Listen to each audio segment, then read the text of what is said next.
Hello viewer, আমরা হয়তো খিচুড়ি রান্না করলাম মাত্র। এই বৃষ্টির দিনে খিচুড়িটা খুব খাওয়ার আমরা খুব পছন্দ করি খিচুড়িটা। আর বৃষ্টির দিনে খিচুড়ি না হলে নয়। তো এই হচ্ছে আমাদের মেন শেফ, আরেকজন আছে। তো এই একজন খুব লাজুক। তো এই যে আমাদের খিচুড়ি, এই যে অলরেডি কমপ্লিট হয়ে গেছে। তো দেখাইতেছি, দেখছেন যে একটা কালার ভাই, কালার তো আমগত ভাই কত হইতেছে, আমগত ভাই বউ নাই বুঝছেন। শীতের মধ্যে ভাই, বৃষ্টির মধ্যে আমরা কেমন সময় কাটাবো, তাই আমরা ভাই ব্রাদার বন্ধু বান্ধব মিলা সবাই আমরা একটা খিচুড়ির আয়োজন করছি।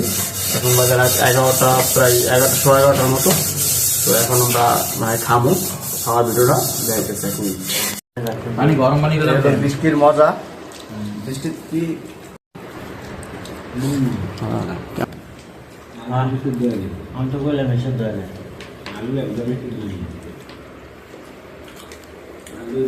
পানি আরো একটু রাখতো, পানি ঠিক আছে, সময় দিলে হইতো। জাল কমাই দিয়ে ইয়ে করলে